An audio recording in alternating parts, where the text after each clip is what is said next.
live game operations in sort of the modern gaming world is everything you do after a game is launched, right? It used to be not too long ago that your studio would build a game, your designers would design it, your engineers would build it, you'd get a gold master, then you'd hand it over to your marketing and publishing department, and they would go out into the world and sell it for you, and that was it. Hands were clean, you could move on to the next project. But in the modern gaming world, ship date is just the start of the process. That's when you really have to start looking at how are your customers interacting? What is your plan for content? What is your plan for user communication? How are you going to monitor and adjust your game strategy for revenue, for messaging, for user flow? Live game operations is really taking the world of digital funnel marketing that a lot of people have known from web marketing and e-commerce for the last 10 years and putting it in the domain of free-to-play games. Right now, it was classically mobile for a long time, but now we're in the world where free-to-play is on console, it's on PC, and definitely on mobile. So we're multi-platform, games have a really long shelf life, and it's about how do you build a long-term customer relationship with all of these users that you used to just be able to trust that if you spent enough money and had enough coverage at E3 or the big game shows, they would go out and spend $60, buy your disc, come home and play it, and they either liked it or they didn't, and Metacritic was your only feedback. Nowadays, Metacritic is not your feedback by any stretch of the imagination. Your feedback is the live analytics you're getting from your game on how your users are behaving, how they're interacting with your game, and especially how they're spending. Having worked in this industry for a long time and worked with several studios who've had to invent their own solutions for this, the reality is it's really hard and it's really expensive and it changes with every game. And the challenge of, one, building a stable enough back-end infrastructure for a live game that may have, if you're lucky, hundreds of thousands or even millions of DAU is really, really challenging. Even big studios, one of the classic examples is EA released Simpsons Tapped Out, and the infrastructure was not there to support it, and the game crashed. It got all kinds of feature placement, tons of ad money going into it, tons of users, and the game crashed out. They had to pull it from the App Store for 2 months and then go back and re-release it after they'd actually built the infrastructure that it needed on the back end. That is a really expensive mistake to make. For a small studio that doesn't have the resources of somebody like an EA, it's probably a fatal mistake to make. So being able to trust that your backend is scalable and robust enough to handle the potential success that you hope your game is going to have is a huge advantage. There's also a massive advantage in cost savings. Talking to producers and looking at the studios that I've run in the past, about half of our engineering teams were dedicated toward building these back-end services and tools and constantly working to evolve them and update them and upgrade them as the game evolved. That's a lot of expense. It's a lot of engineering expense. It's a lot of overhead. And in fact, just choosing what technology you want to use takes a lot of time and can extend out your dev roadmap.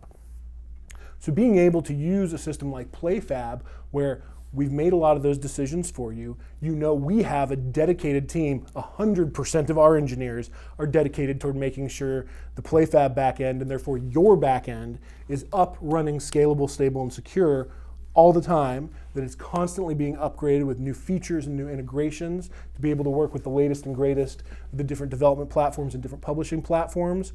That gives you a lot of freedom to focus your efforts as a developer on making your game better, on making your content better, and deepening that relationship with your users. We also give you those tools to be able to see how your users are behaving in your game and tune and tweak your economy, your content, and other aspects of your game to maximize that engagement with your users and your revenue. So talking about live game operations, one of the most important things is being able to see what your players are doing, segment them, and treat them as close to individuals as you can. Now, you don't actually want to treat them as individuals because there are laws around that, but you want to create groups and base the ways you're interacting with them off of their behaviors and their patterns of play in the game, as well as things like monetization behavior, etc. So to be able to do that, you need to have some understanding of how your game's performing and how players are reacting with it. Within the PlayFab Game Manager, our dashboard, which we're looking at now, you can see a couple of the ways that we're able to surface this at a really quick, high level within PlayFab. Now, keep in mind, this is for a demo game that we have that's really only used to demonstrate, some of our capabilities to users. So there's not a ton of data in here, but it'll give you an idea of what we can see. So here you're on the dashboard, and you can see sort of some numbers around your revenue, your DAU, your MAU. This is daily active users, monthly active users. And then some information around your servers and your games. This is a really good high-level way to see how people are interacting with your game, if your user numbers are growing or shrinking over time, and how much money people are spending, and thus how much money you're earning. You can see this charted out for your DAU as well as your revenue very quickly here on the dashboard. But then if you want to look at a little bit more information, you can go over here to reports. Click into reports, and we'll see we load up on an active users report. And as you hover over this, you're able to see on a day-to-day basis the average revenue per user, ARPU, the average revenue per paying user, which is ARPUPU, your total revenue, your active users, and then your paying users as well. So this is a very good quick glance at the ecosystem of your customers and how they're interacting with your game from a revenue and transactional perspective.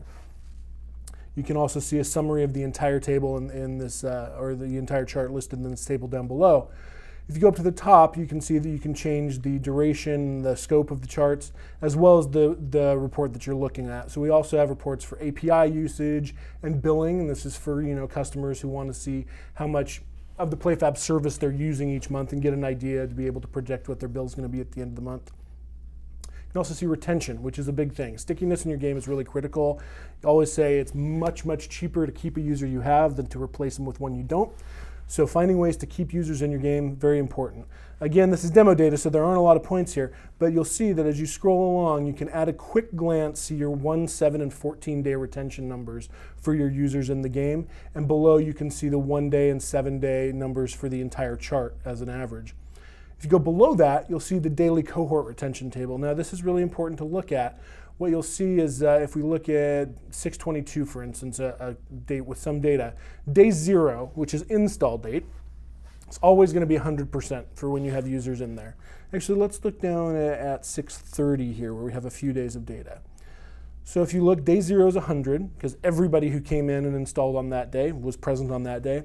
Day 1 is which percentage of those users came back the next day to play a session or more. As you see, it's 67%, so 2 of those 3 users came back. And then if you go to day 3, that's how many users came back on that day, or day 2 in this case rather, which means 1 came back. Now, these would be great numbers, but with such a small sample size, it doesn't really matter a whole lot. But this is how you can use this to see how are your users decaying over time, and if there's a pattern between when you got users installing from one source perhaps, or another. Did your launch users perform really, really well? Are they super sticky? And users that you brought in from a certain campaign in a date range are a little bit less sticky or more sticky. You can see how that's impacting your users over time.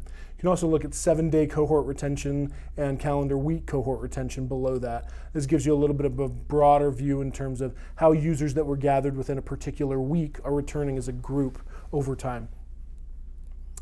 We go up, we also have a couple other reports in here, a feedback report and a top spenders report. Those aren't populated in this particular demo because there aren't active transactions in it, but these let you see your users that are spending the most money in your game, as well as the number of feedback issues you may have had in your game if there were any outages or bugs that were causing problems for you.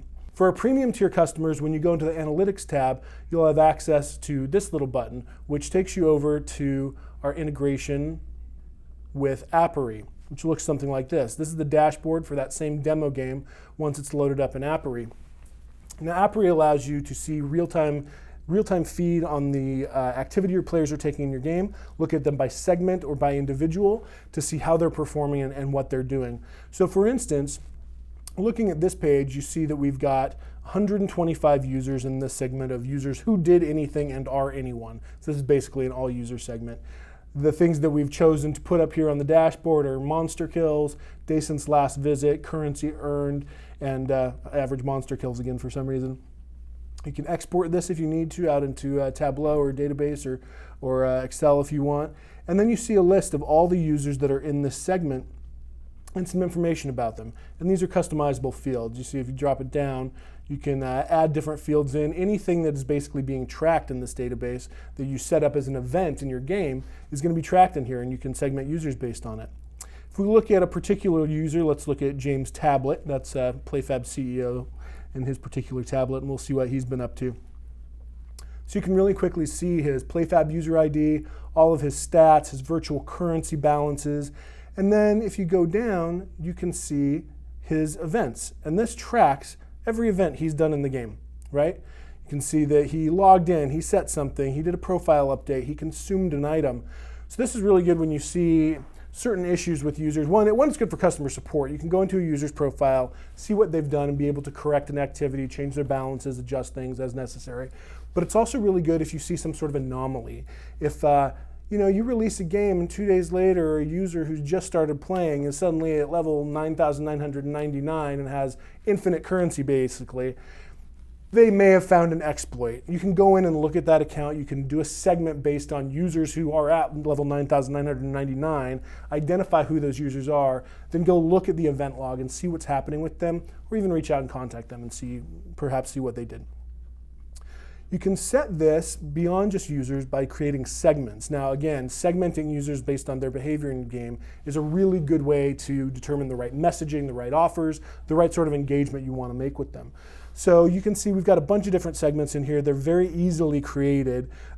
Typical segments might be new users, lapsed users, monetizing users, users with the propensity to churn based on some sort of behavior that you identify that indicates that, high spending users, various other things that are going to let you identify a group of users that you want to treat in a certain way in order to encourage them to stick around, encourage them to spend more, encourage them to spend for the first time, encourage them to try a different mode of gameplay that is usually predicates high engagement levels. Once you create segments, you can then treat users in different ways. You don't always have to treat them the same. We have other areas in here around behaviors, user behaviors, creating funnels so you can monitor how users are progressing. These things aren't set up for this particular demo, but the tools within our Appery integration for our premium customers give you a really robust way of looking at your customer ecosystem, looking at them based on their different behaviors, following how they convert based on different series of activities and funnels, and really customizing your game and your communication strategy with them to really optimize how that relationship is going to build and behave over time while they're interacting with your game. And that is really the whole concept behind live game operations, is treating users as individuals and trying to maximize both their enjoyment and their value to you as a business during their lifetime with your game.